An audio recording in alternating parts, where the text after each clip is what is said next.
besar telah pun ada peningkatan lah. Ya, ada peningkatan.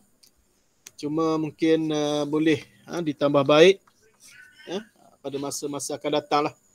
Jadi kita ada masa lebih kurang sebulan lebih sahaja lagi sebelum berhadapan dengan peperiksaan semester 2. Jadi peperiksaan percubaan pun tak tahu macam mana, adakah dilaksanakan ataupun tidak. Okey, jadi saya harapkan semua pelajar telah bersedia dengan bahan-bahan. Ya, kalau boleh tugasan yang saya dah semak tu boleh dibuat bersama lah ya, untuk buat semakan. Okey, ujian pemantapan esei yang keempat. Jadi ini yang terakhir lah. Yang terakhir, jadi kita dah ada 4 siri. Yang pertama, yang kedua, yang ketiga dan yang keempat. Jadi saya harap dengan 4 siri ujian ini ataupun 4 siri tugasan ini, insyaAllah ada penambahbaikan lah ya, dalam kualiti ataupun kaedah jawapan esei bagi calon-calon ataupun bagi pelajar-pelajar semua. Okey, jadi kita pergi terus kepada perbincangan kita. Jadi pada minggu lepas saya bagi 2 soalan. Satu soalan dari tema sistem atmosfera. Satu soalan dari tema atmosfera, iaitu soalan yang berkaitan dengan peningkatan suhu. Dan yang kedua berkaitan tema hidrologi, iaitu soalan dari pencemaran air. Jadi kalau kita lihat kedua-dua soalan tu antara soalan-soalan yang kerap ataupun yang glamour lah, ataupun yang menjadi tumpuan dalam peperiksaan. Okey, kita lihat soalan yang pertama. Bagaimanakah aktiviti penduduk di bandar menyebabkan berlakunya hujan asid? Okey. Mana fakta dia? Aktiviti penduduk. Okey, aktiviti penduduk. Nah, itu ialah fakta. Itu ialah fakta, dan apa yang perlu ada dalam huraian ialah berlakunya hujan asid. Makna dia sampai ke akhir sekali ataupun kita katakan rumusan kepada huraian kita tu ialah berlakunya hujan asid. Jadi kalau jawapan kita tu tak sampai, maknanya kita tak rumuskan jawapan kita tu menyebabkan berlakunya hujan asid, makna dia kita belum menjawab soalan. Okey. Dan soalan ini, kalau kita lihat, dia ada satu kita kata kata kunci. Kata kunci, ataupun kita kata dia ada perbezaan untuk soalan-soalan lain, di mana permulaan soalan tu dia mulakan dengan bagaimanakah. Bagaimanakah. Jadi kena ingat, kalau soalan tu bermula dengan bagaimanakah, dia kena ada tiga benda ni, ataupun 3 perkara penting yang perlu ada dalam huraian. Okey, yang pertama ialah fakta. Jadi soalan ni fakta dia ialah aktiviti penduduk. Okey. Kemudian yang kedua kena ada proses. Kena ada proses. Lepas ni kita tengok macam mana nak jelaskan proses. Dan yang ketiga ialah kesan. Dia mesti ada 3 tu. Fakta, proses, kesan. Jadi kalau kita lihat, fakta 1 markah, proses 1 markah, kesan 1 markah. Jadi dia ada makna dia dalam satu perenggan jawapan, ya.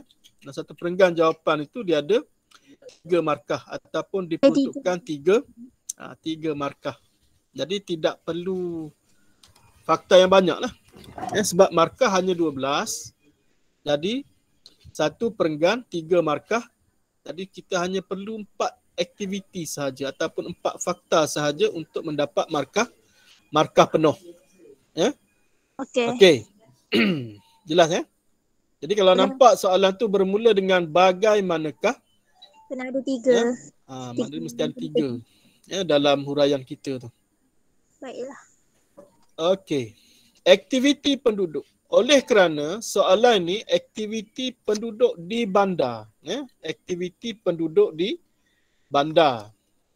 Jadi kita kena kenal pasti, ya, kena kenal pasti aktiviti penduduk di bandar. Bukan semua aktiviti boleh ataupun dijalankan di kawasan bandar. Jadi antaranya ialah aktiviti perindustrian, aktiviti pengangkutan, ya, aktiviti pembinaan bangunan, aktiviti pembinaan infrastruktur, aktiviti pembakaran sampah sarap, aktiviti penjanaan tenaga elektrik. Jadi kalau kita lihat aktiviti lain seperti pertanian tidak berlaku di bandar. Ya, tidak ada aktiviti pertanian di bandar. Walaupun kita tengok ada orang tanam sikit-sikit tu, tapi itu tak impak dia ataupun kesan dia tidak besar. Begitu juga dengan aktiviti perlombongan, tidak berlaku di bandar. Jadi fakta tu kena ikut kesesuaian. Kena ikut kesesuaian. Satu lagi, aktiviti penduduk. Ya, aktiviti penduduk. Jadi dalam menjelaskan aktiviti penduduk, kita tak boleh ambil contoh pembakaran bahan api fosil. Itu ialah bukan aktiviti penduduk. Itu ialah proses pembakaran bahan api fosil dalam aktiviti perindustrian. Baru diterima, ya, baru dianggap sebagai fakta. Ataupun pembakaran bahan api fosil oleh kenderaan yang digunakan dalam aktiviti pengangkutan. Baru dikira sebagai fakta ataupun baru boleh diterima sebagai fakta. Ataupun kita ambil contoh lain, aktiviti pembakaran bahan api fosil oleh kenderaan dalam kegiatan dalam kegiatan pembinaan contoh dia. Baru boleh jadi fakta. Ya, jadi kena berhati-hati dalam pernyataan fakta. Jadi nak selamat pernyataan fakta tu ataupun pernyataan fakta tu, kita mula dengan aktiviti. Jadi selamat terus. Maknanya confirm. Dia dah jadi fakta. Ya. Jadi kena berhati-hati sebab saya tengok dalam jawapan ataupun esei yang hantar tu, ramai yang tak lengkap. Ya, dia punya fakta dia. Ya. Jadi kena berhati-hati. Rugilah. Ya, rugi. Kita punya tu dah ada, idea dah ada. Cuma pernyataan fakta tu tak tepat. Jadi kita rugi fakta situ. Ya. Okey. Menyebabkan berlakunya hujan asid. Jadi proses yang menyebabkan berlakunya hujan asid, kalau kita lihat hujan asid dia terbahagi kepada 2. Satu, hujan asid kering. Ya, hujan asid kering apabila gas-gas tercemar tadi bertindak balas dengan wap air. Ya, contoh dia membentuk nukleus pemeluapan.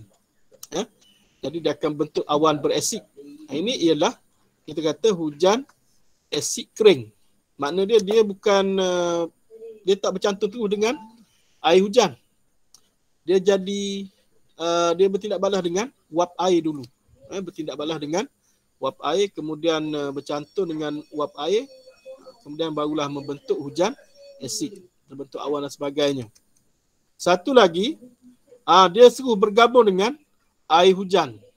Ya, bergabung dengan air hujan di ruang atmosfera. Ini proses. Yang pertama tadi fakta, yang kemudian proses. Jadi kita dah ada dua markah. Ya. Kemudian kesan dia, berlakunya hujan asid. Itu kesan. Jadi kesan tu mudah je. Dia kebiasaannya pelajar, dia tak dapat markah dekat proses. Dekat proses tu tak dapat markah sebab dia tak jelaskan proses tu dengan terperinci. Dia tu kepada hujan asid. Ya. Jadi untuk soalan bagaimanakah pemarkahan dia, kalau kita buat fakta, betul fakta, contoh ada fakta, kita bagi proses, bagi kesan, dapat 1 markah. Ataupun ada fakta, tak bagi proses tu kepada kesan, dapat 2 markah. Ataupun bagi fakta, bagi proses, kesan tak ada, dapat 2 markah. Tapi kalau fakta tidak ada, terus kepada proses, terus kepada kesan, kosong. Itu kena berhati-hati dekat bagi soalan yang bermula dengan bagaimanakah. Jadi ingat balik, bagaimanakah mesti ada 3 tadi. Fakta, proses, kesan. Mesti ada 3 tu baru dapat 3 markah. Ya? Jadi fakta tu penting. Tak ada kesan, tak ada proses, masih lagi dapat markah. Tapi kalau tidak ada fakta dalam jawapan, kosong. Ya, terus kosong, tak ada markah. Ya, jadi boleh tengok balik tugasan yang awak hantar tu, yang saya semak tu, tengok kenapa tak dapat markah. Ya, kerana tidak ada fakta. Ya. Okey, ini contoh jawapan. Ya, contoh jawapan. Aktiviti manusia yang menyebabkan berlakunya hujan asid di bandar ialah aktiviti pengangkutan. Okey, fakta. Mana proses dia? Aktiviti pengangkutan menyebabkan berlakunya pembebasan gas pencemar. Okey, itu huraian dia, belum lagi proses. Gas-gas ini akan bertindak balas dengan wap air atau terkumpul di dalam awan di ruang atmosfera. Itu proses. Gas-gas ini akan bertindak balas dengan wap air atau terkumpul di dalam awan di ruang atmosfera. Proses. Jadi dapat 1 markah. Kesan dia, apabila awan tersebut yang mencapai takat tepu akhirnya jatuh ke permukaan bumi dan membentuk hujan asid. Itu ialah kesan. Itu ialah kesan. Jadi dapat 3 markah. Tapi kalau huraian kita tertinggal proses. Mana aktiviti pengangkutan menyebabkan berlakunya pembebasan gas pencemar seperti karbon dioksida, sulfur dioksida oleh enjin kenderaan. Kita tak lupa nak letak proses. Terus kepada apabila awan tersebut mencapai takat tepu, akhirnya jatuh ke permukaan bumi dan bentuk hujan asid. Masih lagi dapat markah. Cuma tak dapat proses lah. Cuma tidak dapat markah untuk proses. Jadi makna dia tak dapat markah penuh. Ya? Tidak dapat markah penuh. Okey, tengok contoh yang kedua. Itu fakta dia. Ya, aktiviti pembinaan bangunan. Jadi kalau dalam peperiksaan, pembinaan ni kalau di bandar dipecah. Dipecahkan kepada 2. 1 pembinaan bangunan, 1 lagi ialah pembinaan infrastruktur. Okey, menyebabkan berlakunya hujan asid. Proses dia di mana? Sama dengan tadi. Jadi proses ni, kalau kita faham satu je, kita boleh guna proses yang sama. Begitu juga dengan kesan. Kita boleh ulang. Proses dengan kesan ni kita boleh ulang. Yang tak boleh diulang dekat fakta.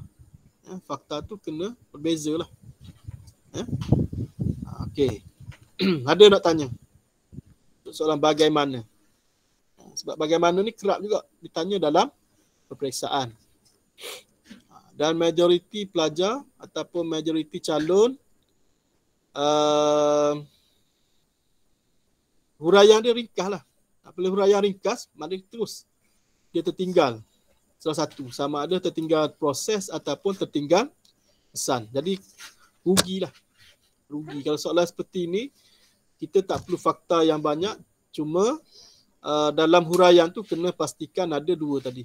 Mesti ada proses dan mesti ada kesan. Okey, ada soalan? Ada soalan sebelum kita pergi ke soalan yang kedua? Tak ada, cikgu. Tak ada. Okey. Tak ada, kita pergi ke soalan yang kedua.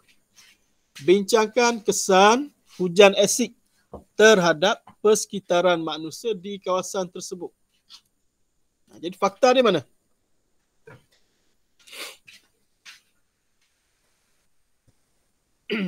Fakta dia dekat Kesan hujan asid.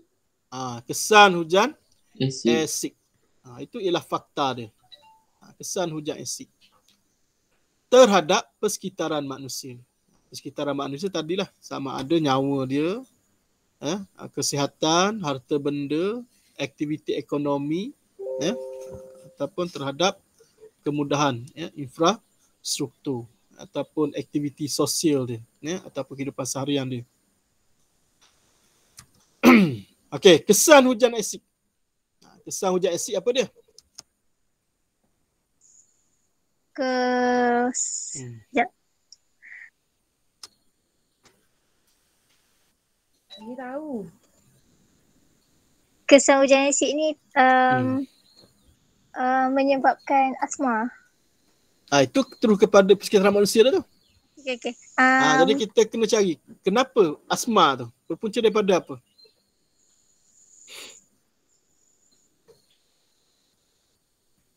Jadi kita kena kenal pasti apa yang berlaku. Apabila hujan asid turun, apa berlaku? Jadi untuk kesan ni, kita kena lihat dulu apa impak dia kepada lebih kepada fizikal tu.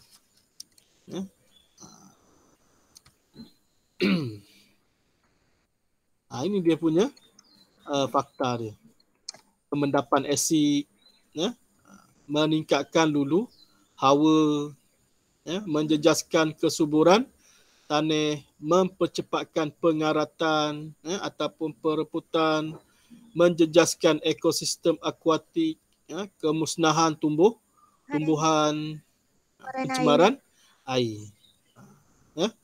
Macam asma tadi, asma tu dah berada di huraian, dah ada dalam huraian. Persekitaran manusia. Menyebabkan manusia sakit, menyebabkan manusia aktiviti ekonomi terganggu, menyebabkan harta benda musnah. Itu ialah persekitaran manusia. Jadi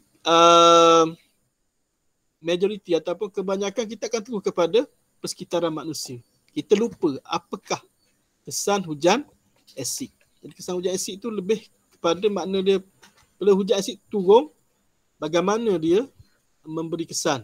Ataupun apa kesan dia. Kesan dia bawa daripada hujan asid tu. Daripada tu barulah mengganggu persekitaran manusia. Persekitaran manusia tadilah kesihatan dia, soakan harta benda, menjejaskan aktiviti, contoh aktiviti pertanian, apabila tanah, contoh kita ambil fakta menjejaskan kesuburan tanah. Jadi produktiviti pertanian berkurangan.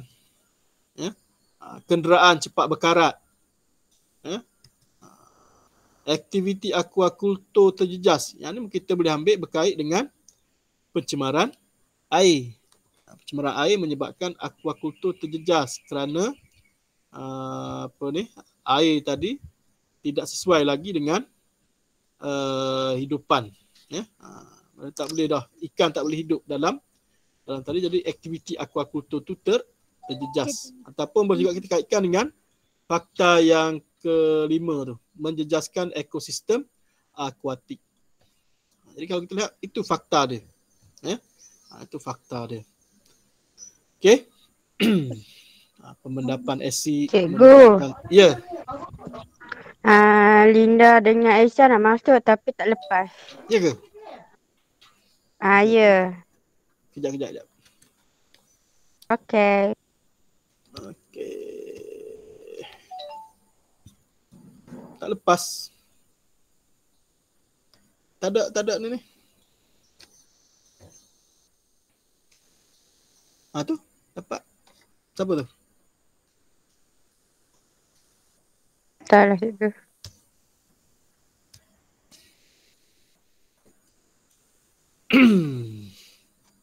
Aisyah dapat masuk. Dia kena try banyak kali. Dia tak boleh pakai sekali je. Tu dapat. Ada lagi? Tak ada dah. Siapa Tak ada yang dah. tak ada ni? Ada dah. Ada dah. Okey. Kita sambung. Sambung dengan soalan. Okey. Okey, Hadi. Dah sampai mana tadi? Ini dia punya kesan dia. Yang ni dalam huraian. Persekitaran manusia. Okey. Jadi kalau boleh, persekitaran manusia ni kita jangan ulang lah.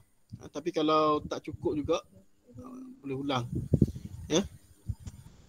Okey. Oleh kerana soalan ni bincangkan, jadi mesti ada kesimpulan. Mesti ada kesimpulan. Satu lagi kesimpulan ni janganlah terlampau ringkas. Kalau boleh, kesimpulan yang kita buat tu biar nampak ada kita kata wow dia tu. Maknanya apabila baca, pemeriksa tertarik. Sebab dia kesimpulan ni dia macam kita kata apa yang akan kita buat penilaian akhir. Nilaian kita terhadap jawapan kita tu. Sebab tu untuk kesimpulan ni perkara yang wajib yang pertama untuk membolehkan kita dapat markah, fakta yang kita bagi tu separuh. Mana kalau 6 fakta, 3 mesti betul. Kalau katakanlah fakta kita bagi tu satu saja betul walaupun kita punya kesimpulan tu baik, dia tak dapat markah. Sebab dia kira makna dia fakta kita bagi tu yang penting. Baru tengok pada kesimpulan. Okey, ni contoh jawapan. Contoh jawapan. Hujan asid yang jatuh ke permukaan bumi akan bentuk pemendapan asid di permukaan bumi. Pemendapan asid itu fakta dia. Okey, pemendapan asid dalam kuantiti yang tinggi terhadap persekitaran manusia akan mendedahkan manusia kepada pelbagai jenis penyakit seperti penyakit kulit atau kanser kulit. Ataupun boleh juga menyebabkan penyakit seperti gangguan kepada sistem pernafasan, asma dan sebagainya. Mendedahkan manusia kepada pelbagai jenis penyakit. Terdapat 2 markah lah. Menjawab apa yang dikehendaki oleh soalan. Kesan hujan asid, pemendapan asid di atas permukaan bumi kepada persekitaran manusia mendedahkan manusia kepada pelbagai jenis penyakit.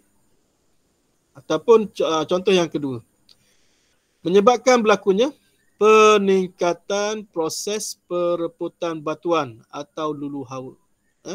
Peningkatan proses pereputan batuan atau lulu hawa. Sebab lulu hawa yang berlaku mungkin kita boleh kaitkan dengan lulu hawa kimia. Sebab hujan asid tu dalam dia ada asid lemah. Asid karbonik dan juga asid sulfurik. Peningkatan proses pereputan batuan oleh asid ini boleh menyebabkan bahan binaan seperti konkrit dan batuan akan pecah dan terurai. Kesannya, jadi kesan tu itu ialah kepada persekitaran manusia. Harta benda seperti rumah dan bangunan akan rosak dan mengalami kecacatan struktur. Dapat 2 markah. Ya, dapat 2 markah. Itu dia punya kaedah dia. Ya. Kaedah apa ni kita kata, cara ataupun teknik nak menjawab. Okey. Ada soalan? Kalau tak ada soalan, kita pergi ke soalan yang ni contoh kesimpulan. Ya, contoh Ini. kesimpulan. Kesimpulan. Kesimpulannya, hujan asid banyak memberi kesan buruk kepada alam sekitar, khususnya terhadap manusia. Kita rujuk kepada apa yang dikenakan oleh soalan. Okey, boleh menjejaskan kesihatan. Ni yang kita kata tadi, kesan kepada alam sekitar manusia. Oleh itu, semua pihak perlu berusaha dan mencari langkah yang diperlukan untuk mengatasi isu ini. Itu nilai ataupun kita kata cadangan yang boleh kita buat. Dapat 1 markah dengan syarat fakta yang kita bagi tadi sekurang-kurangnya 3 ataupun separuh daripada fakta yang kita bagi betul. Kalau fakta tu betul 1 ataupun 2 sahaja, walaupun kita buat kesimpulan tu bagus, hebat macam mana pun, tak dapat markah.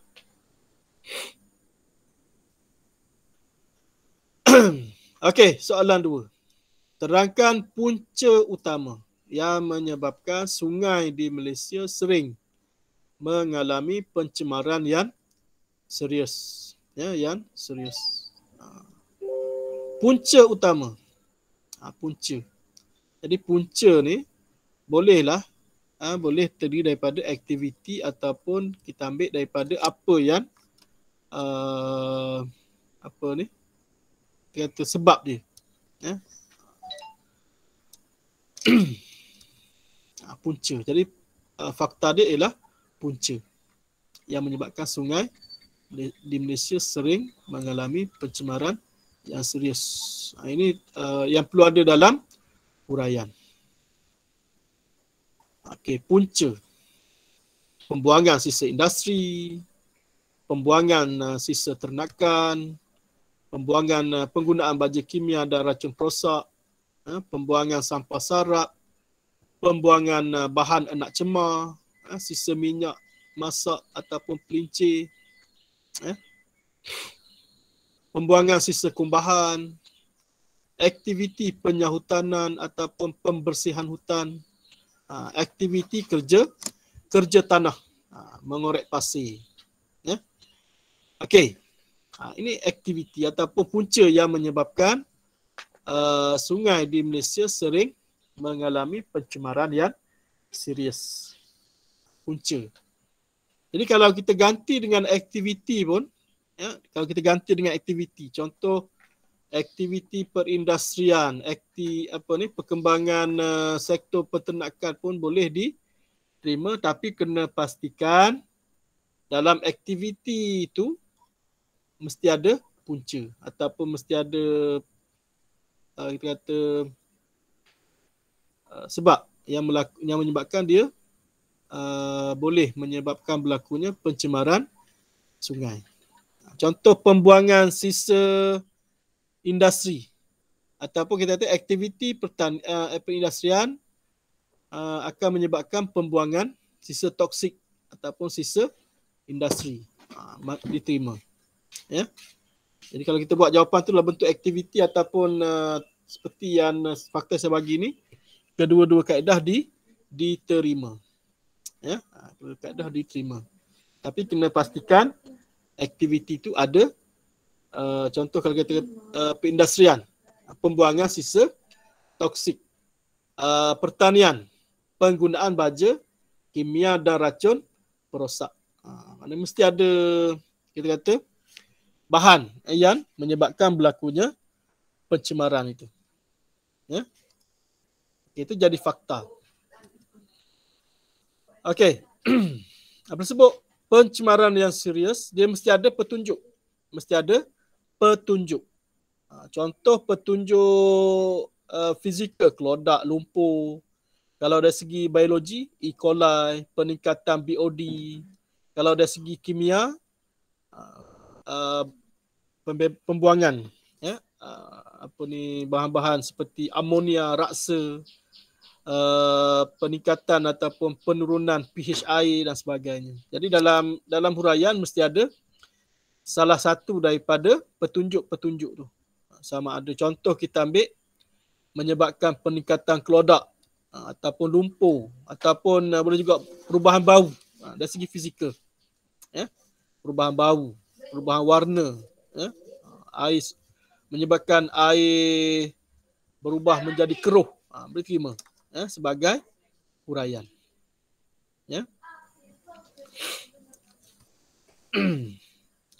Okey, contoh jawapan. Punca yang menyebabkan pencemaran sungai di Malaysia ialah pembuangan sisa industri ataupun sisa toksik. Kebanyakan pekilang mengambil langkah mudah dengan melumpuhkan sisa industri dengan menyalurkannya terus ke sungai. Pembuangan sisa industri secara terus tanpa dirawat terlebih dahulu akan menyebabkan bahan-bahan kimia. Ini petunjuk dia. Seperti amonia, merkuri dan sebagainya akan mencemari sungai. Dapat dua markah. Fakta dia, pembuangan sisa industri, petunjuk dia, Bahan-bahan kimia.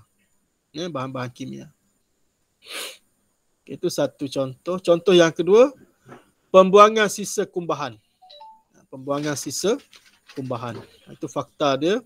Terus ke dalam sungai dari kawasan pertempatan ataupun penginapan pelancong. Penginapan pelancong ni hotel lah. Hotel, resort dan sebagainya. Atau ladang penternakan juga menjadi punca berlakunya pencemaran sungai di Malaysia. Dapat satu markah. Huraian dia, sisa kumbahan yang tidak dirawat mengandungi pelbagai jenis bakteria berbahaya seperti E. coli. Yang ini petunjuk dia berdasarkan kepada petunjuk biologi. Pelbagai jenis bakteria bahaya seperti E. coli yang boleh mencemarkan sungai. Ini secara tidak langsung boleh menjejaskan kualiti air sungai, terutamanya untuk dijadikan sebagai sumber bakalan air. Jadi petunjuk dia dekat pelbagai jenis bakteria berbahaya. Okey. Ni untuk selamat lah. Jadi kalau kita buat contoh sisa kumbahan yang dibuang ke dalam sungai boleh menyebabkan sungai tercemar. Tu mungkin boleh dapat markah dah. Tapi untuk memastikan huraian kita tu nampak kemas, kita beri satu petunjuk ataupun satu kita kata kriteria dia lah, tunjukkan bahawa sungai itu telah tercemar. Yang tiga tadi tu, sama ada dari segi fizikal dia, kita nampak dengan mata kasar, perubahan dari segi warna, perubahan dari segi rasa bau dan sebagainya, ataupun perubahan dari segi kimia, ataupun perubahan dari segi biologi. Mana-mana satu lah. Jadi confirm yang tu guarantee kita akan dapat markah huraian.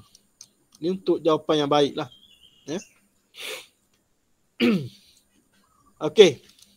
Kita pergi ke soalan yang terakhir. Sejauh manakah usaha yang dilaksanakan oleh kerajaan? Saya rasa untuk soalan sejauh manakah ni kita dah banyak kali bincang lah. Jadi fakta utama dia untuk soalan ini ialah usaha yang dilaksanakan oleh kerajaan.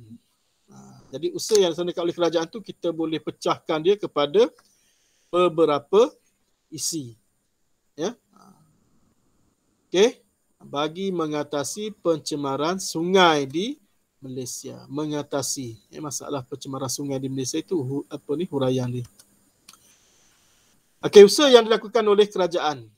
Kerajaan ni dia kerajaan lah. Makna dia kalau dalam sesebuah negara yang paling berkuasa ialah kerajaan. Jadi dia boleh laksanakan pelbagai langkah ataupun boleh buat pelbagai usaha. Macam sekarang ni, COVID sekarang ni. Yang memainkan peranan utama ialah kerajaan lah.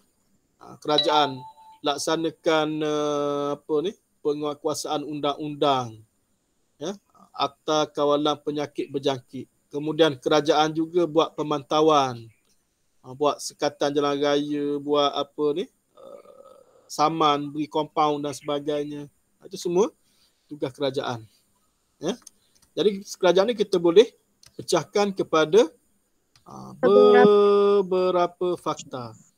Buat penggubalan akta, hukuman, pemantauan, buat langkah pengurusan, memasang perangkap sampah. Ini kalau dalam aspek pencemaran sungai. Kalau kita kait dengan COVID sekarang ni, pemberian vaksin. Pemberian vaksin contoh usaha kerajaan. Kita tak boleh nak, orang awam tak boleh nak buat pemberian vaksin, ya, sebab dia memerlukan kos dan sebagainya, ya. Kempen, ya. Kemudian pendidikan. Ini ialah usaha-usaha kerajaan, ya, usaha-usaha kerajaan. Jadi kita ada berapa? 6 fakta, ya, 6 fakta. Perlu tak tambah dengan fakta lain? Jadi dalam trend terbaru soalan ni, perlu ditambah dengan fakta-fakta lain. Sekurang-kurangnya 1. Ya, sekurang-kurangnya 1. Boleh tak kita bagi semua 6 tu? Boleh. Semua tu bagi. Ya, tapi sekurang-kurangnya kena tambah 1 fakta lain. Jadi sebelum masuk ke fakta lain, mesti ada penegasan. Ya, mesti ada penegasan. Penegasan ni 1 ayat pendek je. Ya, 1 ayat sahaja.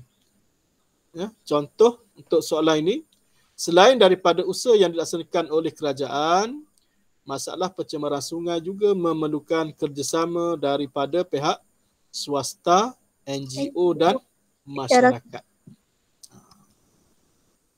Jadi peranan yang dimainkan oleh swasta, NGO dan masyarakat tu jadi fakta.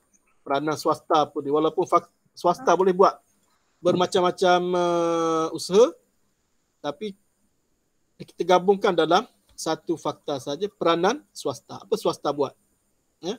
Apa yang swasta boleh buat? Contoh kita kata swasta kilang, contoh dia, dia boleh buat rawatan semula, ya, air. Contoh kilang kelapa sawit, contoh dia, rawat dulu air yang tercemar tadi sebelum dilepaskan ke dalam sungai. Ataupun IWK, ya, Indah Water Consortium, dia salur rawat dulu air yang disalurkan dari perumahan, dari tangki septik dan sebagainya, rawat, ya, kemudian disalurkan air yang telah dirawat tadi, disalurkan semula masuk ke sungai. Peranan NGO boleh buat kempen, boleh buat kita kata gotong royong, ceramah dan sebagainya. Ada dalam kerajaan ada, tapi mungkin boleh juga dilaksanakan oleh NGO. Dan peranan massa ataupun masyarakat ataupun orang persembahan. Ya? Macam kita boleh juga peranan massa ataupun peranan masyarakat ataupun peranan orang ramai. Ya? Jadi sekurang-kurangnya mesti ada 1. Ambillah sama ada peranan swasta ke, peranan NGO ataupun peranan massa ataupun masyarakat. Okey.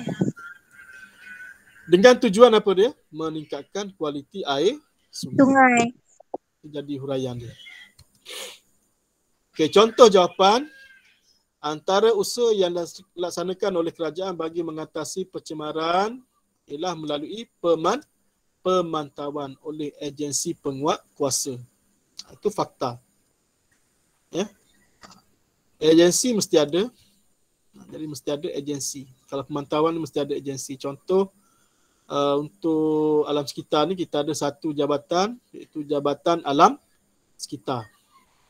Ya. Dan last sekali, apa yang kita nak? Berterusan berjaya meningkatkan kualiti air sungai. Dia dapat markah penuh. Ya. Fakta ada, kemudian menjawab apa yang dikehendaki oleh soalan. Okey, satu lagi contoh jawapan. Okey, ni jawapan selain daripada peranan kerajaan. Pihak swasta memainkan peranan menjayakan langkah mengatasi pencemaran sungai di Malaysia. Apa yang dia buat? Rawat semula sisa air kumbahan ataupun sisa air industri. Jadi jadi usaha itu dapat memastikan sumber air yang tercemar dirawat terlebih dahulu. Jadi dia dapat mengembalikan air tadi ke dalam bentuk yang lebih berkualiti lah sebelum disalur masuk ke dalam sistem saliran sedia ada.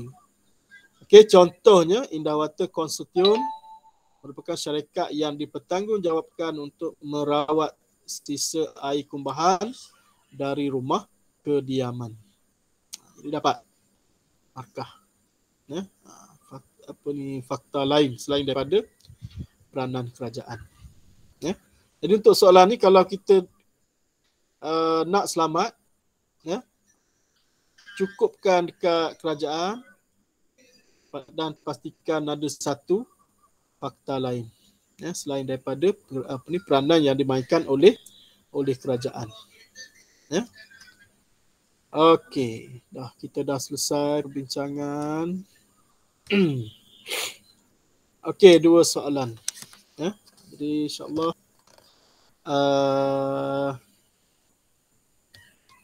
cara soalan-soalan yang kita bincang ni boleh jadikan sebagai panduan. Panduan. Kalau masuk dalam exam, alhamdulillah. Tapi kalau tak, sekurang-kurangnya boleh menjadi panduan kepada kita untuk menjawab soalan-soalan yang mempunyai bentuk yang hampir sama. Okey. Jadi kita dah habis perbincangan. Okey, ada persoalan yang nak ditanya? Ada. Cikgu jadinya. Ya.